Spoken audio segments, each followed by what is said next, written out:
Assalamualaikum warahmatullahi wabarakatuh. Salam sejahtera bagi kita semua. Selamat pagi Bapak dosen dan teman-teman semua. Puji syukur kita aturkan kepada Allah Subhanahu wa taala dan tak lupa salawat dan salam selalu tercurah kepada Nabi besar Nabi Muhammad SAW. Kami dari kelompok 8 yang terdiri dari saya, Ujaya Simanulisa, dan selanjutnya ada Bal Maulana sebagai presentator pertama, selanjutnya ada Ferry Irawan sebagai presentator kedua, dan terakhir ada Fauzan Alam yang tidak berkesempatan hadir pada hari ini karena ada acara. Langsung saja kepada Iqbal Maulana, saya persilakan presentasi tentang hadis dan Terima kasih kepada Kak Uzwa yang telah memberikan saya kesempatan pada kali ini. Saya ingin menerangkan hadis dalam pandangan umat Islam beserta latar belakangnya. Hadis dalam pandangan umat Islam diyakini sebagai sumber pokok ajaran Islam sesudah Al-Quran. Dan tataran aplikasinya, hadis dapat dijadikan hujah keagamaan dalam kehidupan dan menempati posisi yang sangat penting dalam kajian keislaman. Secara struktural, hadis merupakan sumber ajaran Islam setelah Al-Quran yang bersifat global. Artinya jika kita tidak menemukan penjelasan tentang berbagai problematika kehidupan di dalam Al-Quran, maka kita harus dan wajib merujuk pada hadis. Oleh karena itu, hadis merupakan hal terpenting dan memiliki kewenangan dalam menetapkan sesuatu. Namun demikian, hadis memiliki peranan dalam menjelaskan setiap ayat-ayat Al-Quran yang turun baik yang bersifat Muhammad maupun mutasabihat, sehingga hadis ini sangat perlu untuk dijadikan sebagai sandaran umat Islam dalam menguasai inti-inti ajaran Islam. Dalam kondisi faktualnya terdapat hadis-hadis yang dalam riwayatannya yang telah memenuhi syarat-syarat tertentu untuk diterimanya sebagai sebuah hadis. Dalam segi kualitasnya, hadis terbagi menjadi 3, yaitu hadis sahih, hadis hasan, dan hadis dhaif. Kualitas kesahihannya suatu hadis merupakan hal yang sangat penting, terutama hadis-hadis yang bertentangan dengan hadis atau dalil yang lain yang lebih kuat. Dalam hal ini, maka kajian makalah ini diperlukan untuk mengetahui apakah pengertian hadis hasan, kriteria hadis hasan, pembagian hadis hasan, dan contoh-contohnya. Oleh karena itu, dalam makalah ini akan membahas lebih jelas mengenai hadis hasan. Rumusan masalah. Berdasarkan latar belakang di atas, maka masalah yang dapat dirumuskan adalah sebagai berikut. Yang pertama adalah pengertian hadis hasan dan kriterianya. Yang kedua, apa saja macam-macam hadis hasan dan penjelasannya. Ketiga, bagaimana kehujahan hadis hasan sebagai landasan hukum. Yang keempat, apa makna istilah hadis hasan sahih dalam kitab Tirmizi. Yang kelima, apa saja kitab-kitab yang memuat hadis hasan. Tujuannya mengetahui pengertian hadis hasan dan kriterianya. Yang kedua, mengerti macam-macam hadis hasan dan penjelasannya. Yang ketiga, memahami kehujahan hadis hasan sebagai landasan hukum. Yang keempat, mengerti istilah hadis hasan sahih dalam kitab Tirmizi. Yang kelima, mengetahui kitab-kitab yang memuat hadis hasan. Pengertian hadis hasan secara bahasa adalah dari kata hasan, merupakan sifat musyabahah dari kata al-husn yang bermakna al-jamal, kecantikan, keindahan, sesuatu yang disenangi oleh dan dicondongi oleh nafsu. Sedangkan secara istilah hadis hasan didefinisikan secara beragam oleh ahli hadis sebagai berikut. Menurut Ibnu Hajar al-Asqalani, khobar ahad yang dinukil oleh orang yang adil, kurang sempurna hafalannya, bersambung sanadnya, tidak cacat dan tidak syadz. Menurut Imam Tirmizi, yang pada sanadnya tidak dapat perawi yang tertuduh dusta pada matanya, tidak terdapat keganjalan, dan hadis itu diriwayatkan tidak hanya dengan satu jalan, mempunyai banyak jalan yang sepadan dengan. Menurut At-Tibi, hadis musnad, mutasil, dan marfu yang sanad-sanadnya mendekati derajat siqah, atau hadis mursal yang sanad-sanadnya siqah tetapi pada keduanya ada perawi lain dari hadis itu terhindar dari syadz, kejanggalan, dan ilat, kekacauan. Dengan kata lain, hadis hasan adalah hadis yang sambung sanadnya diriwayatkan oleh orang adil, sedikit kebenarannya, ada keganjilan, syad, dan tidak ada ilat. Saya mengerti hasan tersebut, maka kriteria hasan itu ada 5 macam. Yang pertama, mutasil sanadnya. Yang kedua, rawinya adil. Ketiga, rawinya dobit. Kedobitan rawi di sini tingkatannya di bawah kedobitan rawi di sahih, kurang sempurna kedobitannya. Yang keempat, tidak termasuk hadis syadz. Kelima, tidak terdapat ilat atau cacat. Istilah hadis hasan di kalangan utama mutaqaddiman terdahulu tidaklah dikenal di kalangan mereka. Hadis hanya terbagi menjadi 2, yaitu sahih dan dhaif. Ini dibuktikan karya tulis para ulama terdahulu, di mana mereka menamakan kitabnya dengan nama As-Sahih. Akan tetapi di dalamnya mereka menyebutkan hadis yang hasan. Misalnya Sahih Al-Bukhari dan Sahih Muslim. Walaupun keduanya disifati dengan nama Sahih, akan tetapi kenyataannya di dalam keduanya terdapat tidak sedikit hadis-hadis yang hasan. Orang yang pertama kali memperkenalkan bahwa hadis atas sahih, hasan, dan dhaif adalah Abu Isa At-Tirmizi, dan pembagian ini tidak dikenal dari seorang pada masa-masa sebelumnya. Adapun sebelum masa At-Tirmizi, di kalangan ulama hadis, pembagian 3 kualitas hadis ini tidak dikenal oleh mereka, hanya bagi hadis itu menjadi sahih dan dhaif. Anggapan bahwa Imam At-Tirmizi adalah orang paling pertama yang memperkenalkan istilah hadis hasan, yang disusun oleh Imam Ibnu Taimiyah ini, yaitu Al-Hafiz Syamsuddin dan Muhammad bin Ahmad Az-Zahabi di dalam kitabnya Al-Muqiddah, dan kitabnya Al-Muqiddah fil Ilmi Mustalah Al-Hadis, dan sebagian besar ulama besar hadisnya.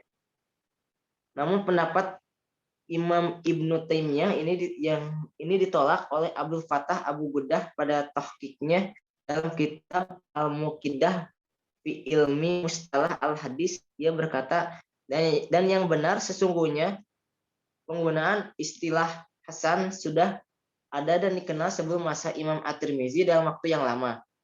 Al-Muqiddah fi Ilmi Mustalah Al-Hadis nomor 1982 27, pendapat Abdul Fattah Abu Ghuddah dalam mengkritisi pendapat Imam Ibnu Taimiyah tadi masih bisa dikatakan berupa sebuah hipotesis yang harus dibuktikan untuk menjadi sebuah kesimpulan dengan mencari bukti-bukti yang sekiranya layak dijadikan landasan pendapat tersebut.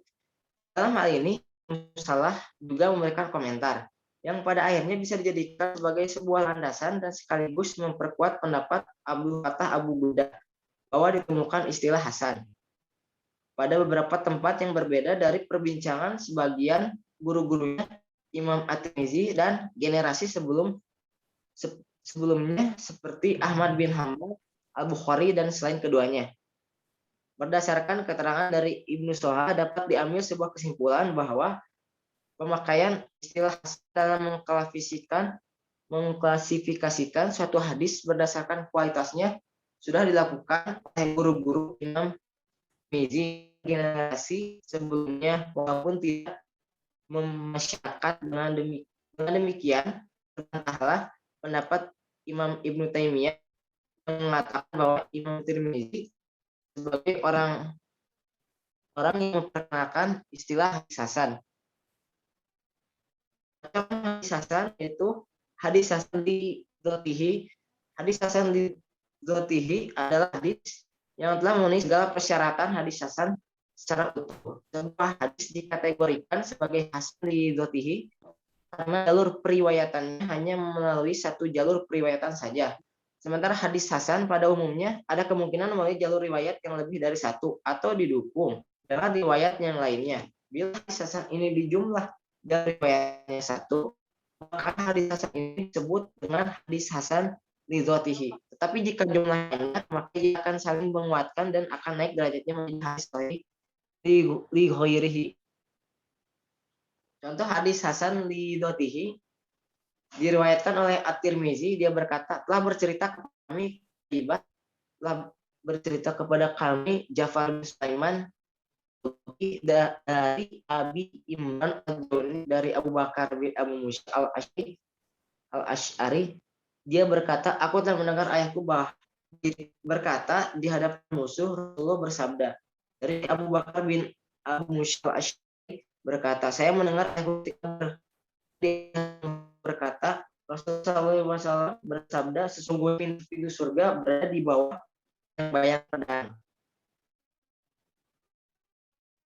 4 perawi hadis adalah sikoh kecuali Ja'far bin Sulaiman ad-Dabi, sehingga hadis ini sebagai hadis hasan. 2. Hadis hasan li ghairihi adalah hadis dhaif yang mengatakan perawi banyak salah dan orang fasik syahid. Hadis yang dhaif dikuatkan beberapa jalan dan sebab kedoifannya bukan karena kefasikan perawi yang keluar jalan kebenaran atau kedustaannya, seperti satu hadis yang dalamnya sanadnya ada perawi yang mastur, tidak diketahui keadaannya, atau rawi yang kurang hafalnya, atau rawi yang tercampur hafalnya, atau rawi yang pernah keliru dalam meriwayatkannya, lalu dikuatkan dengan jalan lain sebanding dengannya atau yang lebih kuat darinya. Hadis ini derajatnya rendah daripada hasan li dzatihi dan dapat jadikan hujjah.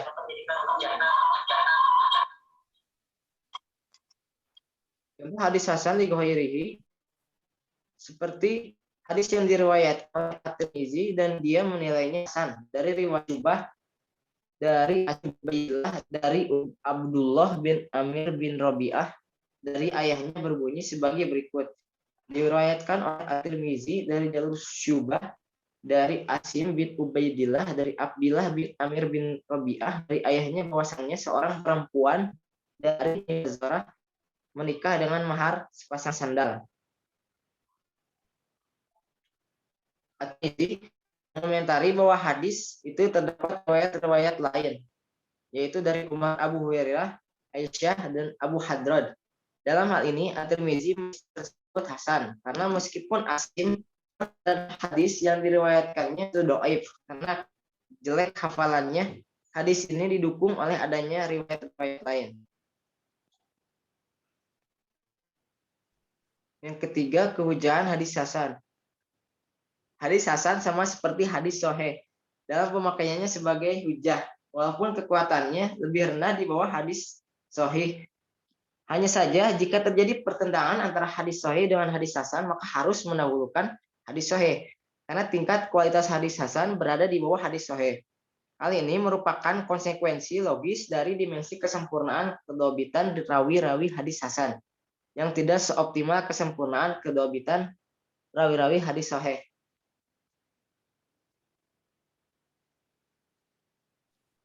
Yang keempat, penjelasan istilah hadis hasan sahih. Dalam kitabnya, Imam Tirmizi membagi hadis menjadi sahih, hasan, dan dhaif. Mengenai istilah hadis hasan, para ulama berbeda pendapat dalam memaknainya, karena memang beliau tidak memberi definisi yang pasti, terlebih beliau menjadikan istilah yang beraneka ragam sebagaimana yang kita lihat dalam kitabnya. Terdapat istilah hadis hasan sahih, hasan gharib, dan hadis hasan sahih gharib. Berikut pendapat para ulama. Hadis hasan sahih, pernyataan ini mempunyai 3 kemungkinan makna. Hadis ini adalah hadis hasan li dzati yang naik menjadi hadis sahih li ghairi karena mempunyai banyak sanad hasan yang menguatkan satu lain. Kedua, sebuah hadis sebagai bernilai hasan dan sebagian lagi bernilai sahih karena memiliki banyak sanad. Ketiga, sebuah hadis yang sanad atau sebagian rawinya diperselisihkan, sebagian ulama memandangnya hasan, tetapi sebagian lagi memandangnya sahih. Berikut adalah salah satu dari sekian banyak hadis dalam Sunan Tirmizi yang berstatus hasan sahih. Telah menceritakan kepada kami Ahmad bin Abdah Ad-Lulabi Al-Basri berkata telah menceritakan kepada kami Hamad bin Zaid dari Abdul Aziz bin Suhaib dari Anas bin Malik berkata Nabi Shallallahu Alaihi Wasallam jika masuk ke dalam WC beliau mengucapkan Allahumma inni a'udzubika minal khubusi wal khabaits. Ya Allah, aku berlindung kepadamu dari setan laki-laki dan perempuan. Abu Isa berkata, ini adalah hadis hasan sahih.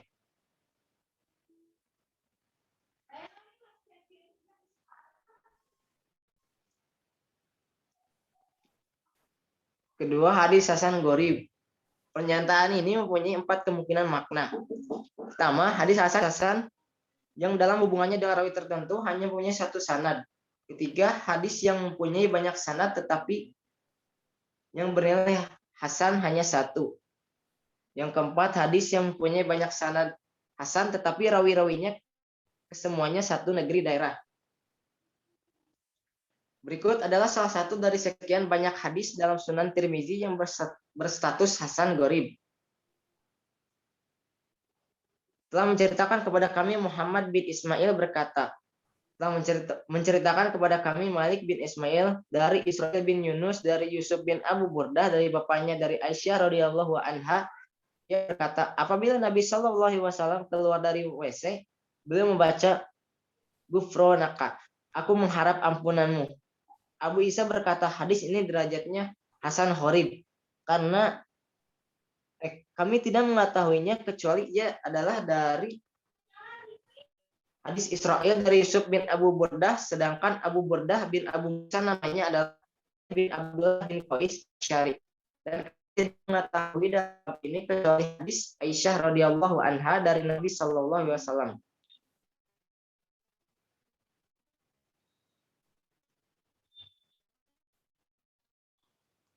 Sekian dari saya. Hanya disampaikan. Terima kasih kepada moderator. Baik, terima kasih kepada Saudara Iqbal Maulana. Selanjutnya,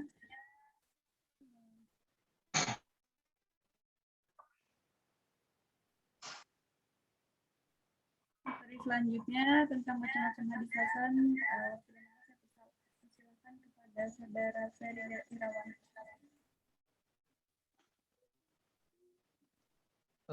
Baik, saya akan melanjutkan tentang hadis hasan. Yang ketiga yaitu ada hadis hasan sahih gharib. Ada 2 kemungkinan maknanya. Yang pertama, hadis ini hanya memiliki sanad, tetapi sebagian rawinya diperselisihkan. Sebagian ulama memandang hasan, sebagian lagi memandang sahih. Jadi yang pertama itu banyak para ulama yang mungkin masih saja untuk diperselisihkan. Yang kedua, hadis ini sebagian sanadnya hasan, bagian yang lain sahih, namun rawi-rawinya kesemuanya satu negeri. Berikut adalah salah satu dari sekian banyak hadis dalam Sunan Tirmizi yang berstatus hasan sahih gharib. Telah menceritakan kepada kami Abu Bakar bin An-Nadr bin Abu An-Nadr berkata, telah menceritakan kepada kami Hajjaj bin Muhammad, ia berkata, Ibnu Jurair berkata, telah mengabarkan kepada kami Nafi dari Ibnu Umar, ia berkata, ketika kaum muslimin datang ke Madinah, mereka berkumpul dan menunggu sholat, namun tidak ada seorang pun yang berkata. Lalu pada hari itu mereka membicarakan hal itu. Bagian mereka berkata, gunakanlah lonceng sebagaimana orang-orang Yahudi. Ibnu Umar berkata, maka Umar pun berkata, Rasulullah Shallallahu Alaihi Wasallam lalu bersabda, wahai Bilal, berdiri dan suruhlah untuk mendirikan sholat. Abu Isa berkata, hadis ini derajatnya hasan sahih gharib dari hadis Ibnu Umar. Kemudian yang kitab-kitab yang memuat para ulama menyusun kitab khusus tentang hadis-hadis hasan secara terpisah, bagaimana mereka melakukannya dalam hadis sahih. Tapi hadis hasan banyak kita dapatkan pada sebagian kitab. Di antaranya yang pertama Sunan 4, yaitu Sunan Abu Daud, Sunan At-Tirmidzi, Sunan An-Nasai, dan Sunan Ibnu Majah. Yang kedua Sunan Ad-Daruqutni. Yang ketiga Sunan Ad-Darimi, Al-Muntaqo karangan Ibnu Jarud dan Musnad Imam Ahmad. Istilah yang istilah yang digunakan oleh para ahli hadis dapat hadis makbul. Pertama mujawad yang dipandang. Kedua tabit dan yang sahih diterima dari. Yang tiga makbul, artinya yang diterima. Yang keempat musyabbah, yang hendak diserupakan. Yang kelima mustahsan, yang dipandang. Kemudian bab 3 penutup. Berdasarkan pemaparan di atas, maka dapat dipahami bahwa satu hasan adalah hadis yang dinukilkan oleh seorang adil, tidak begitu kok ingatnya, sanad nyambung dan tidak dapat ilat serta bukan. Dua, kriteria hadis hasan.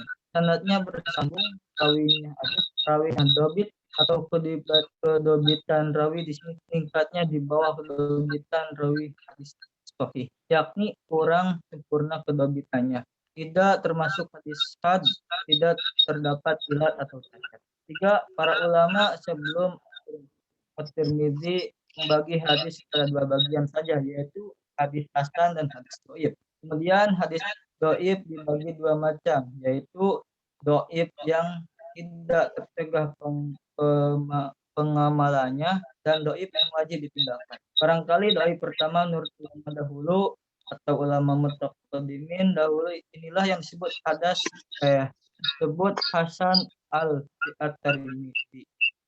4, macam-macam hadis hasan. Pertama hadis hasan lidzatihi dan yang kedua hadis lighairi.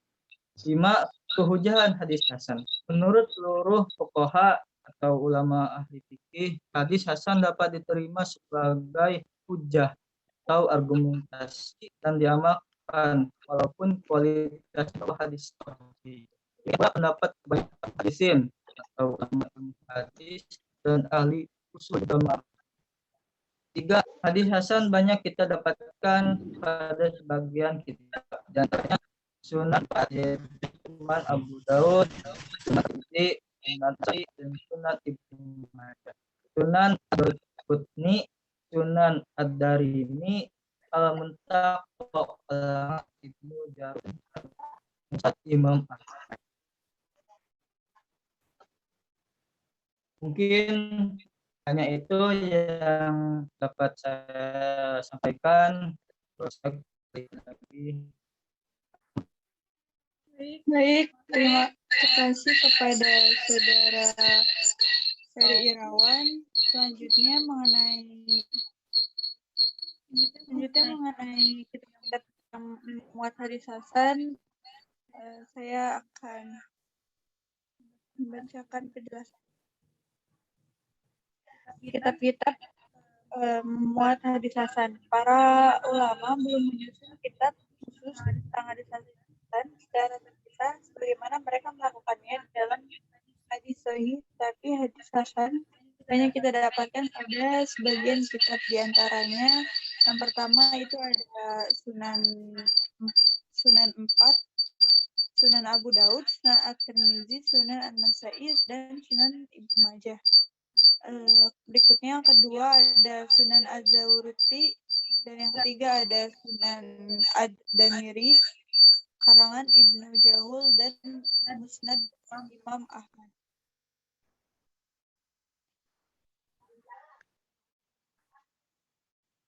Istilah-istilah yang hadis hasan, istilah ini digunakan para ahli hadis dalam menyebut hadis makbul, ialah maujud, yang artinya dipandang baik, sabit, tidak sahih diterima Nabi, tidak ada makbul yang diterima. Yang keempat, musyawah, serupakan, dan yang kelima mustanah yang dapat ditambah. Berikut adalah penjelasan kitab-kitab yang memuat hadis hasan. Selanjutnya kesimpulan. Berdasarkan pemaparan di atas, dapat dipahami hadis hasan adalah hadis yang dinukilkan oleh seorang yang dalil, tak begitu kokoh ingatannya, sanadnya bersambung dan tidak terdapat ilat serta kejanggalan.